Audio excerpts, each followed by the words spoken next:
Welcome to Living That DMV Life, your ultimate guide to the DC, Maryland, and Virginia area, brought to you by Metre Homes. And now, the man who's been living the DMV life his entire life, Ernie Kyger. Hello again, everyone, and welcome to another Living That DMV Life from Metre Homes. I'm Ernie Kyger, and today we'll explore baseball in Washington, its rich history, and its future in the DMV. On this episode, we'll be talking with Pat Malone, president of the Washington Senators fan club, who spearheaded a grassroots effort to lure Major League Baseball back to the nation's capital during the 80s and 90s, when D.C. was without a major league team.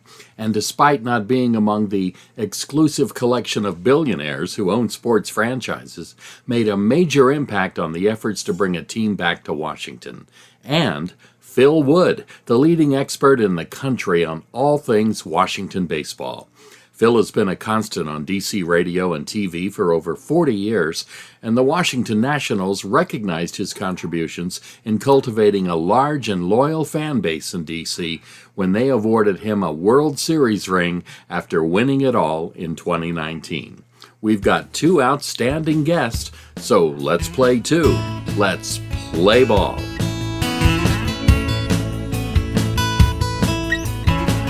I'm Ernie Kyger, and we are live from Glory Days Grill at Alexandria Commons. Thanks for the assist, Pat Malone. Pat Malone of the Washington Senators fan club. Are you formally of the Washington Senators fan club, or is it still kind of a thing? I think the spirit of what we did and how we started the fan club, that will never die, Ernie.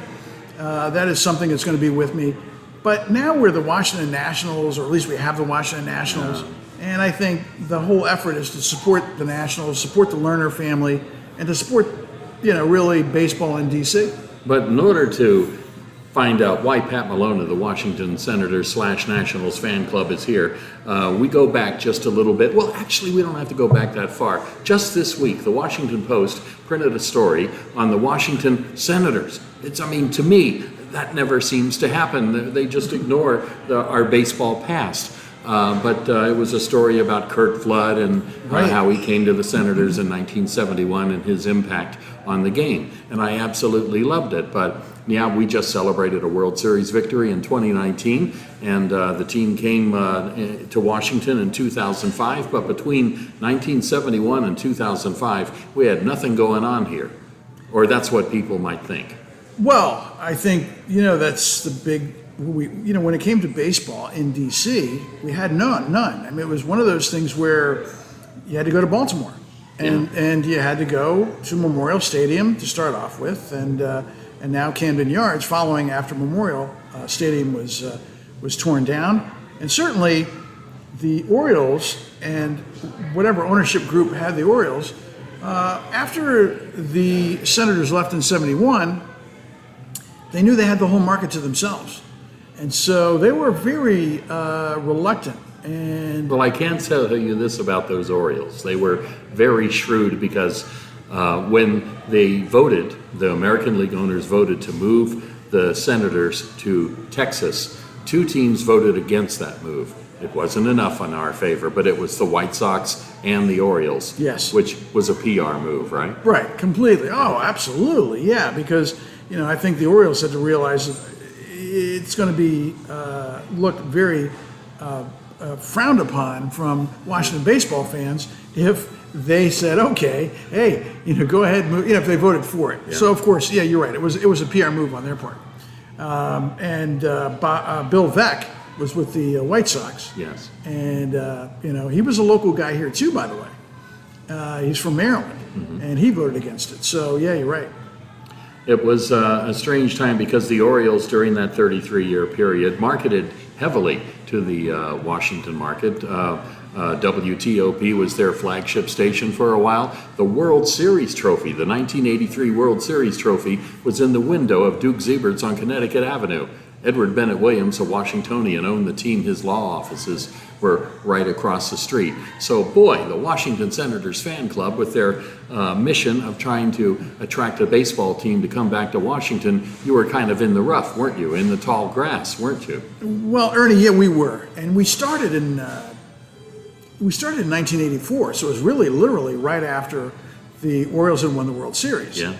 And in the vacuum of space that we had, there was virtually no discussion about Washington in baseball at all. I had worked at the Pentagon at the time. I was in the Air Force. And I came home one evening, and there was a special on CNN about potential cities for baseball expansion. And as I watched this special, they were talking about Tampa, and they were talking about Phoenix, and they were talking about Buffalo, and they were talking about different cities that could potentially host a franchise. One city was missing. Whoa, I wonder which one it was. Washington, D.C. Oh, no. So I couldn't believe it. I was shocked. I really, it's one of those things where when you look at this market and what we have here, it's such a major media market. I thought to myself, it is amazing that we weren't even included in the conversation. So I just picked up the phone, I called the Washington Post, I said, hey, I want to put an ad in the classified section. Their first column was called Happy Days. Yeah. And people put these little friendly messages. And people would read them or whatever. And I said, I want to put the first ad in the Happy Days section saying, bring baseball back to D.C. And then I put my phone number. It was pretty simple. And then all of a sudden, the next day, the ad runs, and my phone was ringing off the hook. Because there were a lot of people who were frustrated about not having a hometown team and not having a team that they could actually take their kids to at a reasonable hour. And so that's how the Washington Senators fan club was born. So this ragtag group of people, who did they, I know probably within 6 months of that ad, I was a part of all that group. You were. And I happened to have a radio show on one of the biggest stations in D.C. at the time. And we certainly used it to our advantage, didn't we? Absolutely. Pulling out old Senators games and advertising or playing the whole game over. But we did something else in between innings. We sort of had a phone-a-thon, as I recall. We had a phone-a-thon. I think that was in relation to, if I can remember correctly, the baseball bank campaign. Yes. Now, I want to also mention the D.C. Baseball Commission, which was formed. Oh, yeah, they were important. Well, yeah. I mean, the D.C. Baseball Commission was chartered in 1984, I believe in the spring of 84. Yeah. And they had gone to the baseball winter meetings, and, they kind of got the snowballs slowly rolling. But the commission itself was made up of different people in government, and there was different entrepreneurs. Good friend of ours, a great friend of ours actually, Richard Danker, yes, who at the time had Dankers and then Dankers West, and now he's got Glory Days Grill, which we're sitting in one of his restaurants. Well, we had all our meetings over there. Yeah, we had all our meetings at Dankers or Dankers West, mainly at Dankers West. And so, I think the whole effort on my part was to see what we could do to try to generate some fan interest. Now, by the way, the Washington Senators, that was the name of our baseball team that left. Yeah. So I figured, hey, let's call it the Washington Senators Fan Club. And it really wasn't so much as a fan club. It was an organization, people to get behind the scenes, do whatever we could. Getting back to the whole thing with that phone campaign. Yeah. That was to get people to put money into the bank, to buy season tickets. Because Major League Baseball, their antennas go up when they see money. And realistically, the DC Baseball Commission wanted to show Major League Baseball that this market was financially viable to have a franchise here in association with the Orioles. And let's put up all this money. I mean, heck, I got 2 season tickets. I put up money for 2 season tickets at the time. I know I did too, but I heard a rumor that I think it was 1989, maybe the All-Star game in Oakland, that there was a plane flying around the ballpark with 87. a big banner. 87 it was. Okay. Well, what did that banner say, Pat? It said, Well, baseball in D.C. is money in the bank. Yeah. You know, the funny story about that is I had, as any of us in this area had gone to the beach, you go to any beach, and Ocean City being a beach that we have gone to, but I also grew up in Florida. My dad was a golf pro, and so you go to the beach, you see these ad banner planes that are flying on the beach, and you know, it's usually to go to a bar or restaurant or whatever, or to get Coppertone suntan lotion or whatever.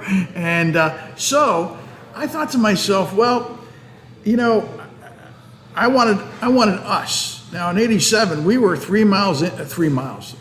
We were 3 years. Let me start all over again. In 1987, we were 3 years into the Washington Senators fan club. And we were kind of really going and really getting on the radar.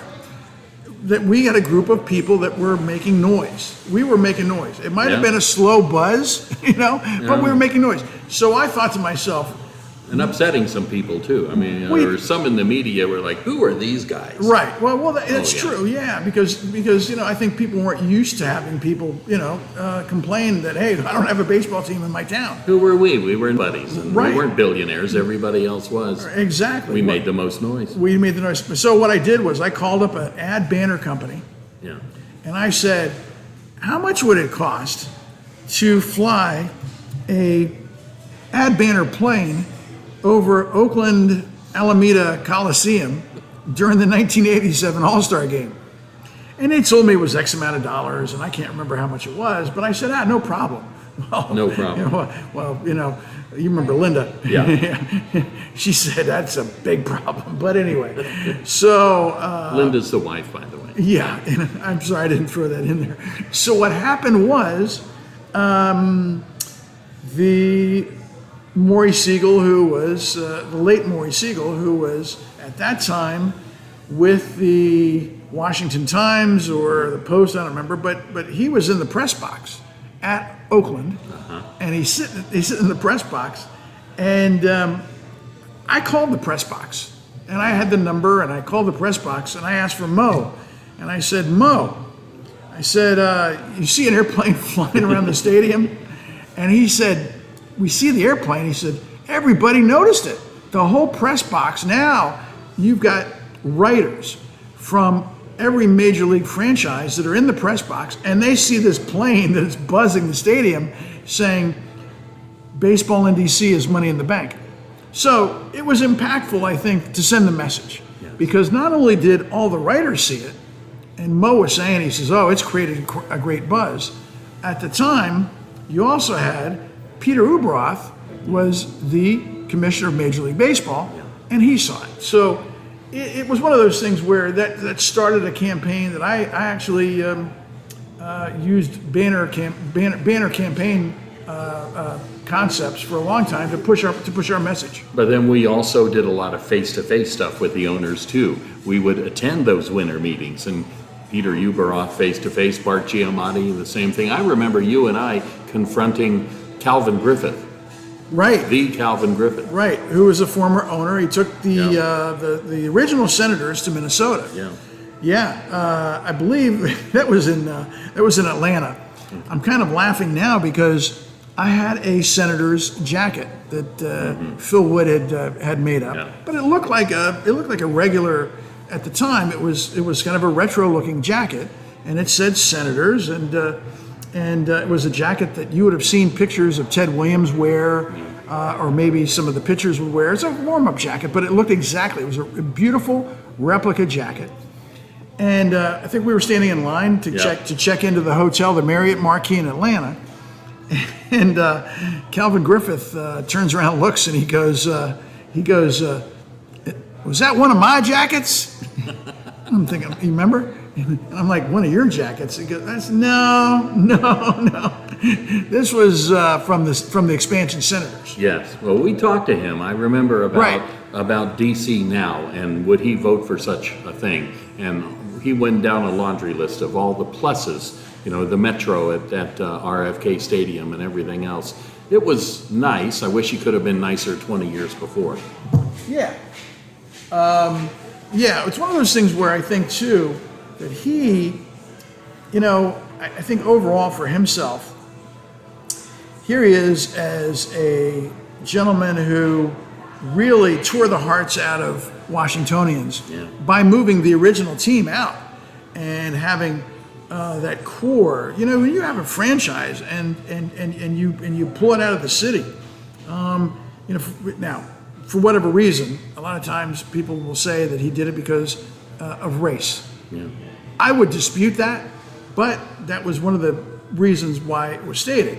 The reason why I would dispute it is the reason why he moved the team out is because the federal government built the stadium. They were building the stadium regardless of him or not. And the stadium is RFK Stadium, which still exists today.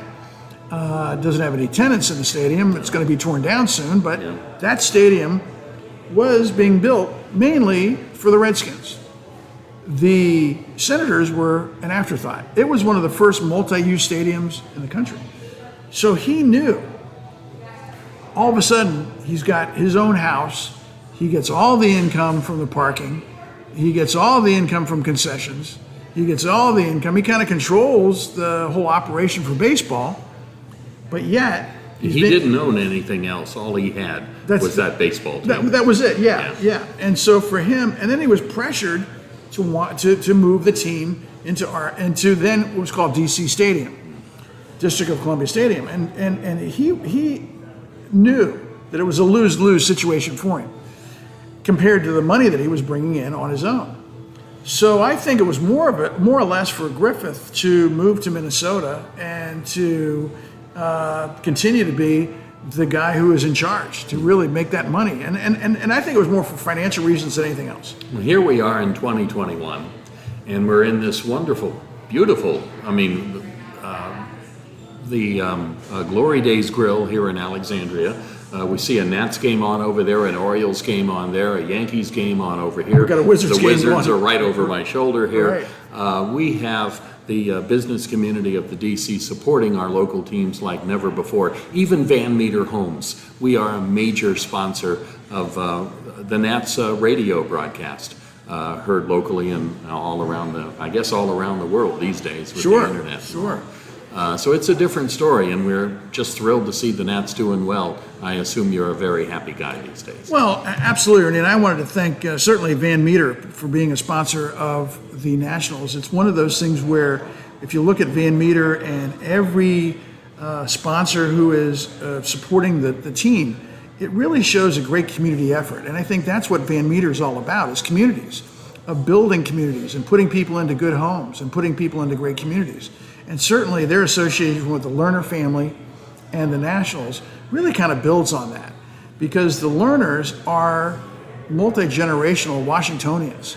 It's one of those things where Ted Lerner and my father were the same age, and my dad said, I remember Ted, my dad since passed away a couple years ago, but he had met Ted Lerner back when they were in their 20s.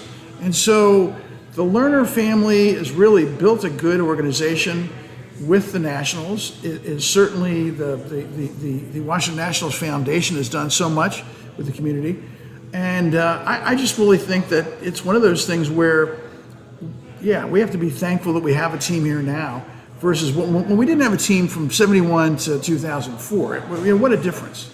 I think that too, when you look at what people are listening, or obviously listening, they're part of the Van Meter community. And I think it's important for people to know that if you ever have an inspiration to do anything, you may want to run for Congress. You may want to go and be a part of your kid's PTA at your local school. I don't say this to be egotistical, but when I got pissed off that we didn't have baseball back in DC, that motivated me. That said, hey, we got to do something to create noise. Now, like you said before, we weren't the money guys. No.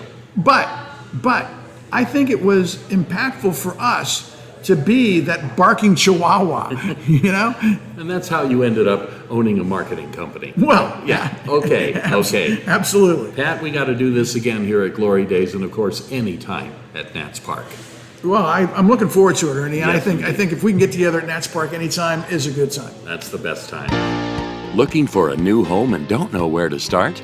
With self-scheduled tours, virtual appointments, and a brand new build-your-own home tool, Van Metre has made buying a new home in Northern Virginia easier than ever before. Visit VanMeterHomes.com to find a community and get your home buying journey started. That's VanMeterHomes.com. It's Living That DMV Life, a podcast from Van Metre Homes, where we focus on everything that makes living in the D.C. area special. I'm Ernie Kyger. Many of us are still in celebration mode from the 2019 World Series win, and who can blame us, but many more may not be aware that Washington has a long baseball history that rivals nearly every other city in the country, and today we're going to learn a little bit about that. Please welcome to the program a very special guest and longtime D.C. Baltimore broadcaster, Phil Wood. Phil, welcome, and I have a date for you, September 30th, 1971. Well, I was 20 years old. I was in college at Austin Peay State University in Clarksville, Tennessee, where I am right now. And it was the last game for the Washington Senators. And it was one of those things where I never thought, much like 4 years ago, we didn't think that a certain blonde-haired gentleman would become president, and he did. And you couldn't imagine that the American League would okay the relocation of a team from Washington, but they did. The vote they held the vote on September 20th, which was my sister's birthday, and then September 30th was the last game scheduled against the Yankees at home. I would have been there if I hadn't been 750 miles away, but I watched the news that night, and of course, back in those days, everything was all the news cameras were using film, so they could only shoot a little bit of film early in the game, and then take it back and develop it and put it on the air. So there is no actual video of the end of that game. Well, there's a little bit of the end of the game, but in terms of seeing the entire game, there's audio. There's Ron Mancini's broadcast of the last game, which is, even now is kind of heartbreaking to hear. But the idea that they would play that game, and really the winning or losing that game was of really little consequence, though I will point out they were winning 7-5 when the fans came on the field, and the game was forfeited to the Yankees 9-0. But it's the idea that 33 more seasons would pass by before Major League Baseball got back to town. That just didn't seem feasible. Oh, they'll put a team back here. I still have the Washington Star newspaper from the following day, and the headline is, Earl Foreman says he'll buy Padres and move them here. And of course, Earl Foreman had owned the Washington Caps of the ABA, and he was one of the prime movers and shakers in the old, major indoor soccer league. And but he had every intention, apparently, of buying the Padres, and that didn't work out. And it's just kind of interesting that the Padres, who came into the National League in 1969, along with the Expos, that they would try to get the Padres and fail, but they got the Expos 33 years later. But and obviously now that we can look back and see the impact that the Nationals have had on the sports market in DC, and of course the joy quotient of going to a World Series and winning it in 2019, which the idea that would happen in our lifetime, Ernie, I didn't see that. And I really thought their best chance to do anything would have been 2012, and that kind of blew up in their face. Okay, let's do another. The Homestead Grays. The Homestead Grays, the true dynasty team of Washington. The Grays, who originated in the suburbs of Pittsburgh, Homestead, Pennsylvania, but they started scheduling games in Washington and eventually became the Washington Homestead Grays. But they were, I think they won 7 straight championships in the Negro League. And it's interesting. There are people who will say, well, how legitimate is that? Because no two teams in that league played the same number of games, and you had they talk about Josh Gibson hit 1,000 home runs, but he only hit 250 against Negro League competition. He hit a lot of home runs off the Red Lion Boys Club, all these exhibition games he used to play. Well, again, that's really not his fault. The point is he was a great player. I did a couple of panel discussions back in the 70s and 80s with Buck Leonard, who was on that team. And Buck talked about, and this came up recently because someone had written something in the Post about, we're kind of taking George Preston Marshall's name off some things because he was racially intolerant, I guess is the kind way of saying it, and that they should do the same thing about Clark Griffith. And my point was, well, Clark Griffith was not Calvin. Calvin Griffith, who was his nephew and adopted son, was the guy who kept the Senators white. And Clark, in 1939, actually had Buck Leonard and Josh Gibson come by his office and talked about the prospects of them playing Major League Baseball. And Buck said that the old fox leans across his desk and says, "Well, do you boys think you could hit Major League pitching?" And Buck said, "Well, some of them we could, some of them we probably couldn't. We're like anybody else." Good answer. And so he said, but it went on and on. He says that it was clear that Griffith was interested, but he didn't want to be the first. His point was, well, as soon as somebody else signs some of your players, he says, now you understand, once we start signing your players, your league will fold. And they both said, yeah, well, that's not our problem. We want to play against the best competition. So, but sadly, by the time that other teams started to sign players, Brooklyn, of course, being first and foremost with Jackie Robinson in 47. But Clark Griffith had kind of turned over day-to-day operations to Calvin. Clark was getting up in years. But one thing that he did try to do on the suggestion of Mickey Vernon, his first baseman, who had served in the military with a young man named Larry Doby, he actually made an attempt to acquire Doby from the Indians. Well, Veck wouldn't trade him. And at that point in time, the Senators wouldn't have had much to offer in trade other than Mickey Vernon. So that didn't happen. But the contact was made, and it was it wasn't until 1954 that Washington had a black player, and it was Carlos Paula, who was Cuban. They didn't actually have an African American player until 1957.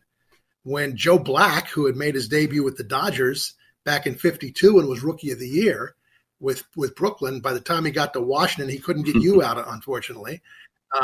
His best days were behind him, but he did appear in some games for the Senators in 1957. You mentioned Mickey Vernon, the former American League batting champion with the Senators. Well, just last year, the Nats had a National League batting champion in Juan Soto. But Mickey Vernon, he was my mom's favorite player. Tell us more about Mickey Vernon. Well, first of all, I got to know Mickey really, really well. And Mickey was my father's favorite player on the Senators. And in 1980, I was going up to Philadelphia to essentially sit with Ron Weber at a Caps game against the Flyers at the Spectrum. And Mickey Vernon lived in Wallingford, PA, which is not far outside of Philadelphia. And so I'd never met him, but I thought, well, everyone says he's such a nice guy. So called him up and he said, please stop by. Okay. So his house was easy to find. He lived on East Rose Valley Lane in Wallingford. And again, I had not met him before, but after 20 minutes, it was like he was my uncle. I mean, he was the kindest man. His wife, Lib, was terrific too. We had sandwiches for lunch, and then we sat around and talked baseball. And he he said, "Have you ever held a silver bat?" And I went, "No." "Would you like to?" And I went, "Yeah." So he had this velvet bag that the 1953 silver bat from winning the American League batting title was in. And so he takes it out of the bag and he hands it to me, and I'm holding it. And he says, "Well, go ahead and swing it." So I did. And here's the thing. He's taking pictures of me. It should have been the other way around. What would a silver bat go for today? Oh, man. Oh, man. Yeah. Thousands. But anyway, and I said, "Well, did you get one of these when you won the title in 46? He said, "No, they weren't doing this in 46. He said, "In 46, we got this scroll that was kind of in a frame that just basically, it had the Hillrich and Bradsby logo on it, and it had my name." And he says, "So yeah, the silver bat is much, much neater than what we got in 46. But anyway, over the years, I went back and visited Mickey and Lib a number of other times. I got to know their daughter, Gay Ann, who now lives, she's retired in Arizona now, but she was in radio in the Boston market for years and was an award-winning journalist. And anyway, once I got married and had kids, my kids got to know Mickey too. And we stopped by their house once. We had gone up to Sesame Place to take the kids and went over to the Vernons, and we had dinner with the Vernons. We went out to eat. And, Mickey Vernon put my daughter in the high chair at the restaurant. I mean, he will always be number one on my list. Phil, like you, I am a lifetime Washingtonian and have loved Washington baseball since the 50s. We both grew up hearing from our fathers and grandfathers of the exploits of Washington players from years gone by. I am so envious, though, of other major league cities that seem to have more of a heritage, such as Boston with Red Sox Nation or New York and the Yankees. In Washington, we have mostly a losing tradition and a 33-year gap, which doesn't help at all. One way to restore a sense of pride in our hometown teams here in D.C., it seems to me, is to educate, and I know of no one who is better equipped to do that than you. Thank you so much for being with us, Phil Wood. And now we wrap up the show with your host, Ernie Kyger. We heard today about the history of Major League Baseball in Washington. Different franchises, different leagues, different players, different owners, but all in the same city. I learned much of what I know about baseball from my father and my grandfather as we watched our lowly Senators lose yet another game from the stands at Griffith or D.C. or RFK Stadium. If we brought home any point today, I hope it's the rank-and-file fan, the common, ordinary citizen that are the true keepers of our legacies. Owners simply own franchises, and as we all know, franchises and owners come and go. The real owners pay not with their pocketbooks, but more with their hearts, and they last much longer, and they usually pay admission. Our thanks to all of those who appeared on the podcast today, and thanks to you for listening. I'm Ernie Kyger for Living the DMV Life from Van Meter Homes. This has been Living That DMV Life, your guide to the D.C., Maryland, and Virginia area, brought to you by Van Meter Homes. For more info on our communities in the DMV, visit vanmeterhomes.com.